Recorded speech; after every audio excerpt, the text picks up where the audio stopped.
जहाँ भी हम जा रहे हैं लोगों के अंदर बहुत उत्साह है और कहीं जहाँ जहाँ हम गाँव में जाते हैं, शहरों में जाते हैं, तो लोग जो है बहुत बढ़ चढ़ करके आते हैं, अपना बहुत गर्मजोशी के साथ स्वागत करते हैं। बड़े बुजुर्ग माला पहना करके अपना आशीर्वाद देते हैं। तो लोगों में एक बहुत उत्साह है, क्योंकि लोग मुझे जानते हैं। 30 साल से हमारा एक पारिवारिक रिश्ता है लोगों से, और लोग माननीय मोदी जी के प्रति भी उनका बहुत एक अटूट विश्वास है और वो चाहते हैं कि मोदी जी दोबारा प्रधानमंत्री, तीसरी बार प्रधानमंत्री बने। सर, जैसे कि मैं शालू जी का जब एड्रेस कर रही थी वो रैली को, तो सुन रही थी कि एजुकेशन पे बहुत ज्यादा जोर है, और क्या कुछ है विजन डॉक्यूमेंट में? देखिए, विजन डॉक्यूमेंट हम बनाएंगे। हमने लोगों से सुझाव मांगे हैं, तो बहुत से सुझाव आ रहे हैं, लेकिन उसके लिए हम और अभी 4-5 दिन उसके लिए रुकना चाहते हैं विजन डॉक्यूमेंट को रिलीज करने के लिए। मुख्य तौर पर जो जैसे हम बात करते हैं कि हमें रोजगार बढ़ाने हैं, तो रोजगार सिर्फ बोलने से नहीं बढ़ेंगे। आज देश में रोजगार की कमी नहीं है, लेकिन लोगों को ट्रेंड लोग चाहिए जिनके अंदर जो कौशल हो। तो एक हम बहुत बड़ा कौशल विद्या केंद्र यानी कि एक वोकेशनल ट्रेनिंग इंस्टीट्यूट 2 मैं खोलना चाहूंगा, एक कुरुक्षेत्र के अंदर डिस्ट्रिक्ट में और एक कैथल डिस्ट्रिक्ट के अंदर, जिसके अंदर हर साल 10,000 बच्चे ट्रेंड हो सकें।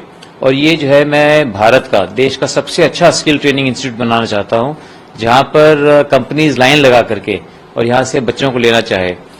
सिर्फ देश में ही नहीं बल्कि विदेशों के अंदर भी हमारे यहाँ बहुत से बच्चे जो है, जिसको कि बोलते हैं कि डोंकी करके बाहर गए हैं, पैसा दे करके, और वो इलीगल तरीके से वो इमिग्रेट करते हैं।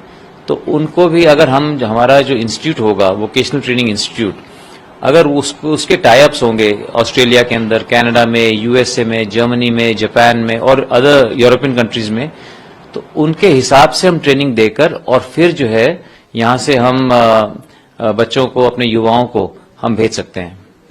नवीन जी, एक बात और मैं जानना चाहूंगी। डायनेस्टी है, 30 साल से इस क्षेत्र से आपका नाता रहा है, लेकिन एक एंटी इनकम्बेंसी फैक्टर और साथ में ट्रायंगुलर कंटेस्ट दिख रहा है, क्या कहेंगे इस पर? देखिए, थोड़ी बहुत एंटी इनकम्बेंसी जो है वो स्वाभाविक होती है, लेकिन बहुत कम है। लोग जो है, ज्यादातर मेजॉरिटी में कहूंगा कि 80-90% लोग जो है वो खुश हैं कि जिस तरह से हरियाणा सरकार ने, भारतीय जनता पार्टी की हरियाणा सरकार ने पिछले 9.5 वर्षों में काम किया। तो सरकार हर द्वार पहुंची है किसी न किसी स्कीम के अंतर्गत, और उसी तरह से केंद्रीय सरकार ने जिस तरह से काम किया है, माननीय नरेंद्र मोदी जी के नेतृत्व में बहुत से ऐतिहासिक फैसले उन्होंने लिए। राम मंदिर बना। राम मंदिर जो है, हम बचपन से सुनते आए कि राम मंदिर बनेगा, राम मंदिर बनेगा, लेकिन वो सपना अब जाके साकार हुआ है। तो इससे पूरे देश के अंदर एक नई जागृति आई है। और इसी तरह से आर्टिकल 370 का हटना, कोई ये छोटी बातें नहीं है। एक बोलना अलग बात है, ये करके दिखाना अलग बात है। तो ये करके दिखाया है और लोग बाग इस बात को मानते हैं। और अब जो सपना मोदी जी ने दिखाया है कि हमें अपने देश को एक विकसित देश बनाना है, तो वो एक बहुत बड़ी बात है। उसको सपने को साकार करने के लिए मैंने भारतीय जनता पार्टी मैंने ज्वाइन की, और मैं उस सपने को साकार करना चाहता हूँ। मिलजुल कर, हम सब मिलजुल कर इसको हमें बहुत मेहनत करनी पड़ेगी, काम करना पड़ेगा, तब जाकर के हम अपने इस सपने को साकार कर सकते हैं। सर, अब जैसे कि इलेक्शन चल रहे, चुनाव का माहौल है भारत में, पाकिस्तान की भी एंट्री हुई है।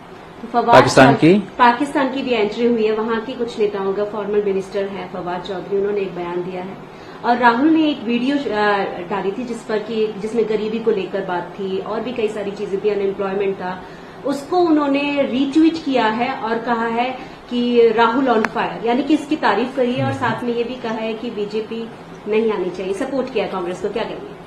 देखिए, मुझे इसका मालूम नहीं था, लेकिन जैसे आप मुझे बता रही हैं कि अगर पाकिस्तान, अगर वो जो है कांग्रेस पार्टी का समर्थन कर रहे हैं और भारतीय जनता पार्टी के खिलाफ अगर वो लोग बोल रहे हैं, तो इसमें बातें स्पष्ट हो जाती हैं कि वो जानते हैं कि भारतीय जनता पार्टी जो है उससे भारत मजबूत हुआ है, और भारत बहुत मजबूत हुआ है। पाकिस्तान जो है, आज मैं समझता हूँ, आज हमें पाकिस्तान के ऊपर हमें दुख होता है, क्योंकि पाकिस्तान हमारा पड़ोसी देश है।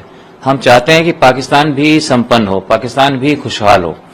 तो इस तरह से, लेकिन वो इस तरह से हमारे इलेक्शंस के अंदर पाकिस्तान को जो है कमेंट नहीं करना चाहिए। उन्हें जो है पहले अपने देश के अंदर उनको प्रजातंत्र लेकर के आना चाहिए। अपने देश के अंदर उनके देश में जो है बहुत ही पिछड़ गया है पाकिस्तान, हमें इस बात का दुख होता है।